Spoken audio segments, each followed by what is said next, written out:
guys, it's me. I've been trying to do a video for a minute and I have not had the time. And when I have had the time, I've been really tired. So, mind you, the messy hair, no makeup. I figured if I didn't do it now, then I would never do it. But anyways, a lot has happened. I have been going non-stop for the past month. And I'm getting ready to run a half marathon next week. Next Saturday, I believe. I'm super excited to go to Minnesota. A family that's followed my journey, who has a daughter with spina bifida, has invited me into their home and has sponsored my flight and is allowing me to come into their home and play with their daughter and meet the family and run a half marathon. And I'm super excited. The mother contacted the newspaper and I did a small interview a couple of days ago. So I'm so excited to be able to share with you guys the article that they have done on me. So hopefully I can get that in a couple of days.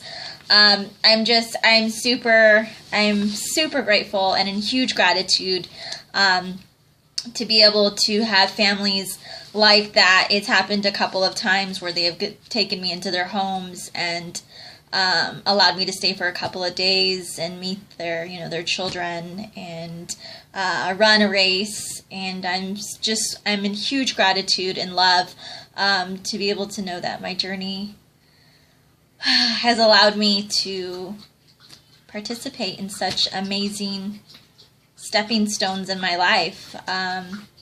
So I'm in gratitude. I can't wait to start packing to leave next week. Hopefully nothing at the airline happens to me and my luggage stays with me. I'm sure if you've been following my journey for a minute, you guys have realized that every time I've taken off and flown somewhere, something has always happened to my luggage. So, yeah. Anyways, I recently spoke out of school. I spoke out of school a couple of months ago. Sorry. And I just had to share with you guys some amazing drawings that these children did. This one is me and one of the little girls on the monkey bars. I basically asked for a longer recess so I could play with the children and show them that even though you have a disability or you meet somebody who has a disability, that you can include them and they can do certain things, and that I could do certain things, and that I can play on these toys, and how you could basically include that child who is your friend who has a disability, and how you can, how you can include them, because that's what, that's what these children need to know, that not to be afraid and that you can include them in anything. You just got to find a way. And there's always a way.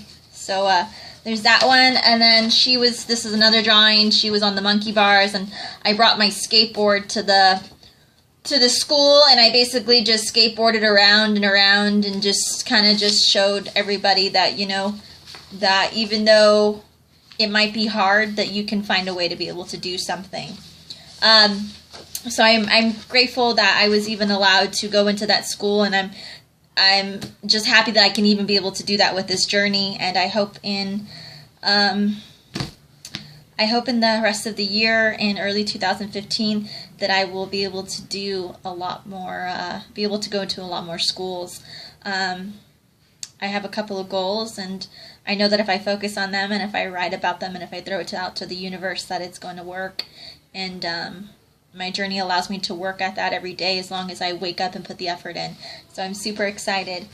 Last night I went to Lake Forest, and I was given an award by Challenge Athletes Foundation.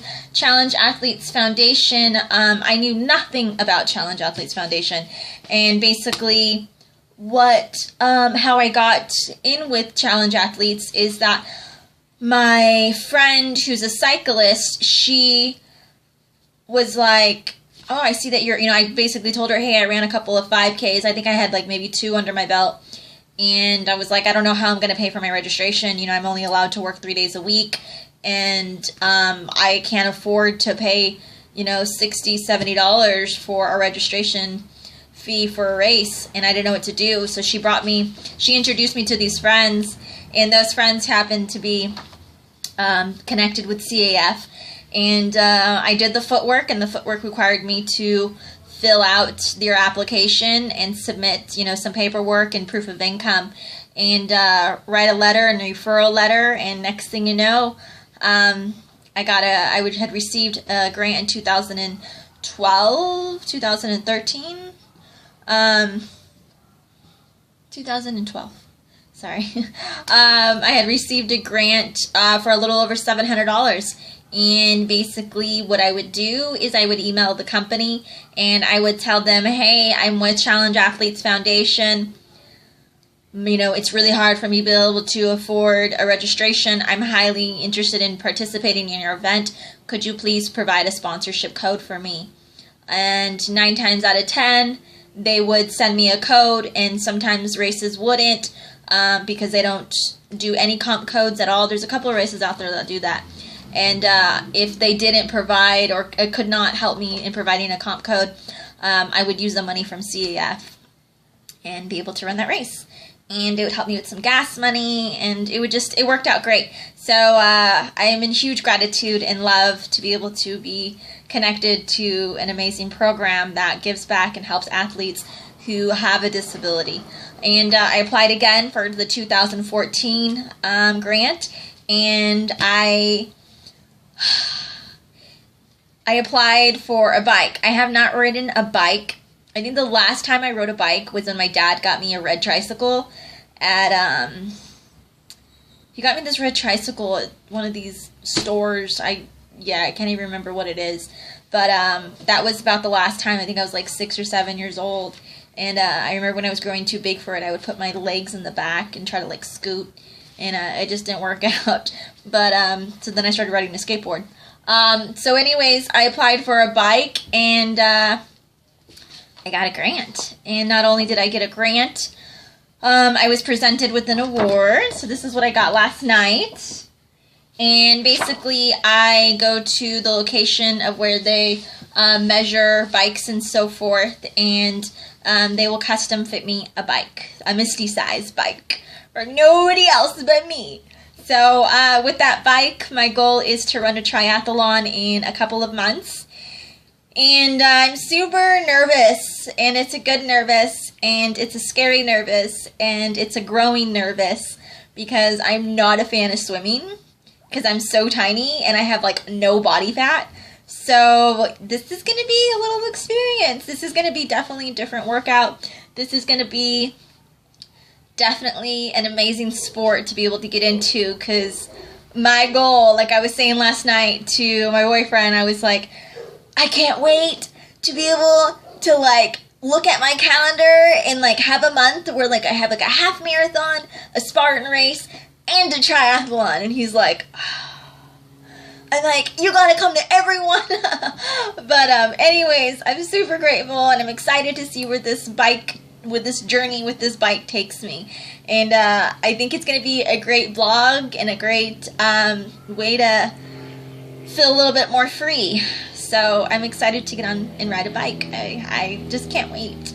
So yeah, it'll be great.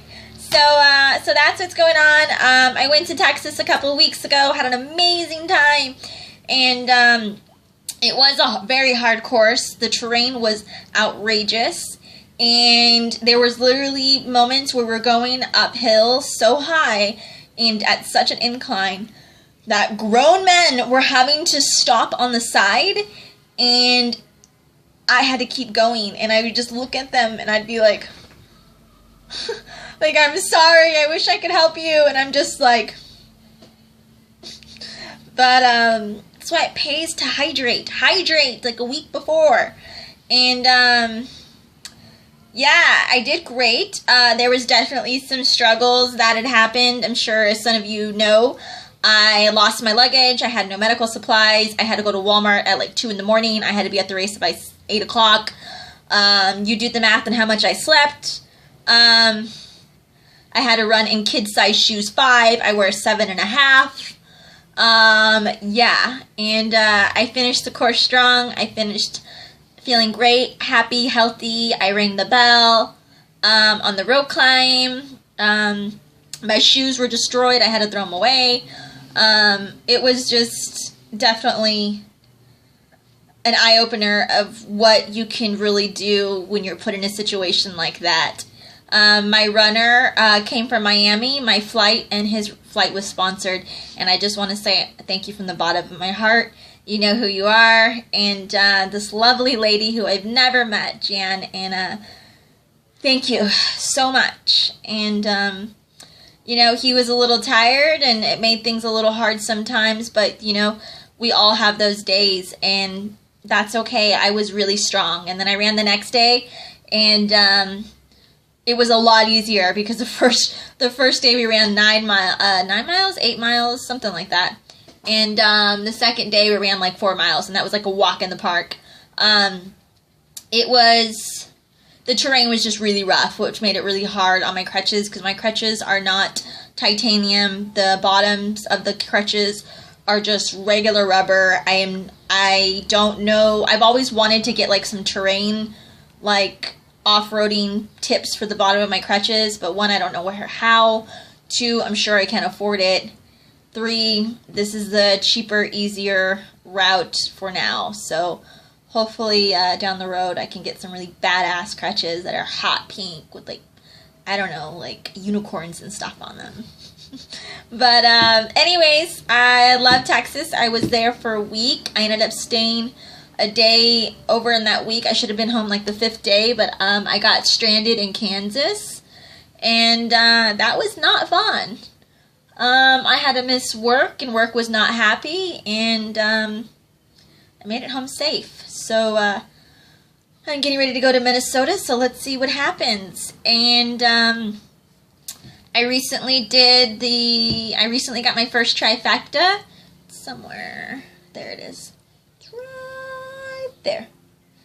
And that was intense. It was Amanda, Michael, Matt, myself, and Earl. And we are all athletes who are Spartan racers who have some type of challenge that we overcome. I don't like using the word disability. I don't believe in that word.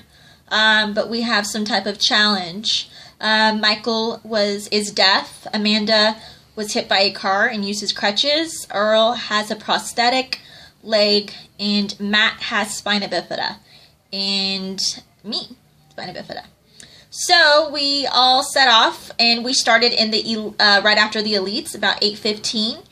And I'm not gonna lie, I was a little nervous. I didn't really know what to expect. I just knew that the most I've ever ran with Spartan is 10 miles. And a Beast is anywhere from like 12 to 15. So I didn't really know what to expect other than that if I could do 10, that I'm sure I could probably do 15 if I really needed to. Like that was the amount, you know, miles we were running.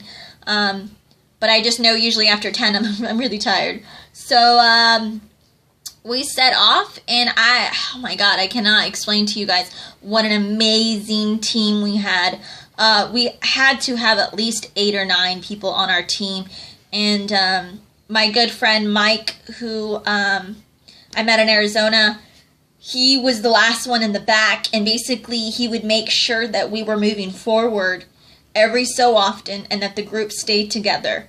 And every time I kind of look back, I would see him, and I just knew with confidence that I had confidence that he was taking care of everything and making sure everybody stayed together and there was no man left behind. And we had a camera crew pull us aside and be able to take videos and pictures and stuff. And we had some amazing strong runners paired up with each one of us. And I had 2 very strong runners that were paired up with me that were two very good friends of mine that I could not have done this alone. There's just no way. There was moments going up the hills in Monterey where literally the path, I don't even want to call it a path, but that's what we were going up, was literally like this. There was absolutely no room for me to put my crutches on that hill, and the incline was just insane.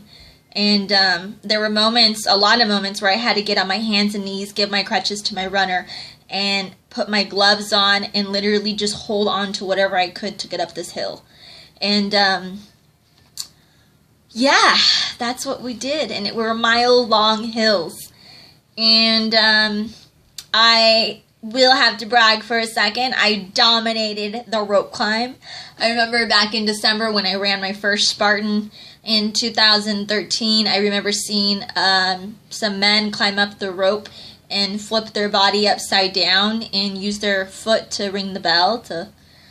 And I thought, why can't I do that? I don't hardly see any girls doing that. There's gotta be more girls doing this. And I haven't really seen a lot, and I know that they're out there. But yeah, so all those pull-ups finally worked, and I was able to do it. And it was just like one of the most gratifying, intense, just surge of energy, and having everybody call your name, and it was just amazing. So let's see. Okay, so that happened. We had an amazing team. It took us 11.5 hours. Just to give you a little example, my boyfriend, first time running a Spartan ever, started out with the Beast, and the course was a little over 12 miles slightly, and he ran it at 5 hours and 1 minute. So that should give you kind of an example of what an average person who's trained and fit should be able to finish. So yeah, I didn't really lose focus during the race. I didn't really get, I got tired, but I expected myself to be a lot more tired, and I wasn't. For a moment, though, mentally, I was not good. But during that time that I was mentally not okay, we were on a flat course, getting ready to go up a hill. And I remember telling my runner, I'm getting dizzy, because after, we'll just say 9 hours of continuous, going and moving and having to use all of your upper body and use your really good right leg that's super strong. My weak leg is really weak, but it's slowly but surely coming to gain more strength. But just after a while, like 9 hours on the course, like it just kind of got just dizzy moments where I was just like, ugh. So they gave me Pedialyte and Gatorade, and I never knew the body could live off of granola, almonds, protein bars, goo, and Pedialyte and water for 11.5 hours. So anyways, I'm definitely, my goal is to do 3 trifectas. That's my goal. But I would really like to do 4. I always try to do that. I always try to like put a goal out there and then kind of like overshoot just a little. So if it doesn't happen, at least I still have my goal that I like really worked on. And if I can't overshoot and tackle that goal, then I just killed it like a boss. Maybe I'm a tomboy at heart. I don't know. I don't think I am. Maybe I am. But anyways, the race was amazing. It was great to have an amazing support system, an amazing team. And the next Spartan that I will be running is in Hawaii. I cannot believe this is happening. So, okay, here it is. In order for me to be able to accomplish this goal, a week before my birthday, mind you, in Hawaii, for me to be able to accomplish 3 races by Spartan, the Sprint, the Super, and the Beast, in 2 days of running, I need to raise some money. So, I only work 3 days a week, and that's because Social Security does not allow it. If I lose my Social Security, I lose my health care. I am very open about that because that's my situation, and I don't want people to think that I'm living like this lavish lifestyle because I'm running all these races. I know some people have been like, oh, it must be nice, or how do you afford that? It's called training. It's called who do I know? It's called I send out numerous emails to a race asking for sponsorship. Example, I don't take no for an answer. So the San Francisco half marathon in next month that I'm running, I sent them an email. They said they couldn't help me. I said, okay. So I contacted somebody else. And that person knew somebody who was like, let me send them your video and an email. What do you think happened? So now I'll be running the San Francisco half marathon in a couple of weeks. So I gotta start hill training very, very soon here. So my thing is I work really hard to run these many races. I really do. And I don't want to stop right now. I'm sure there's going to come a time where I'm going to slow down, but right now that's not my mission. So I need to raise some money. So what I was going to do was I was going to auction off two 11 by 14 posters on eBay that I'll sign if you wish to have it signed. And they're my cover. Can you see? They're the cover. I'm going to auction off two cover photos of Spartan magazine that I was on in February. So this is one of the obstacles you can see in the back. You have to run across these pegs. Well, I can't really do that because I'm 4'4", so I'm tiny, and I love it, and I wouldn't have it any other way. My hair's sticking up. And I thought, wait a minute. My crutches aren't my legs, so if I just swing myself across, keep my strong foot on the back peg, and then use it to push off, and use my upper body to, like, carry me, like, swing, I could go to the next peg, and the next peg. And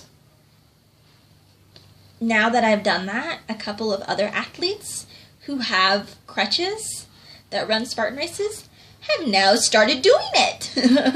So, obviously, my method worked.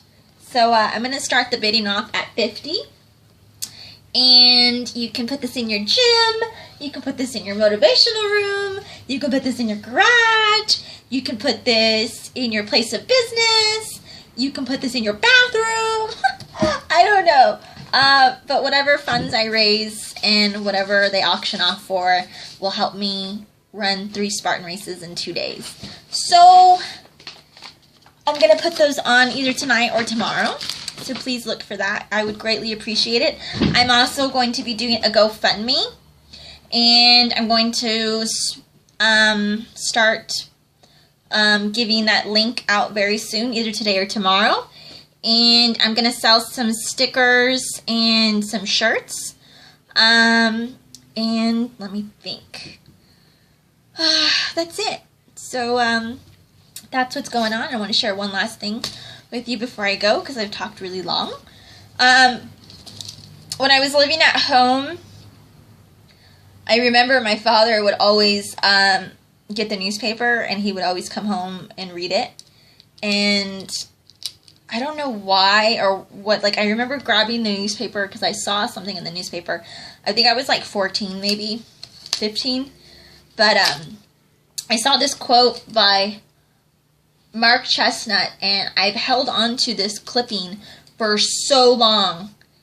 I don't know how it's managed to stay with me through all of the moves and all of the struggles I've been through, but I finally put it in a frame, and I just wanted to share with you and close with you this.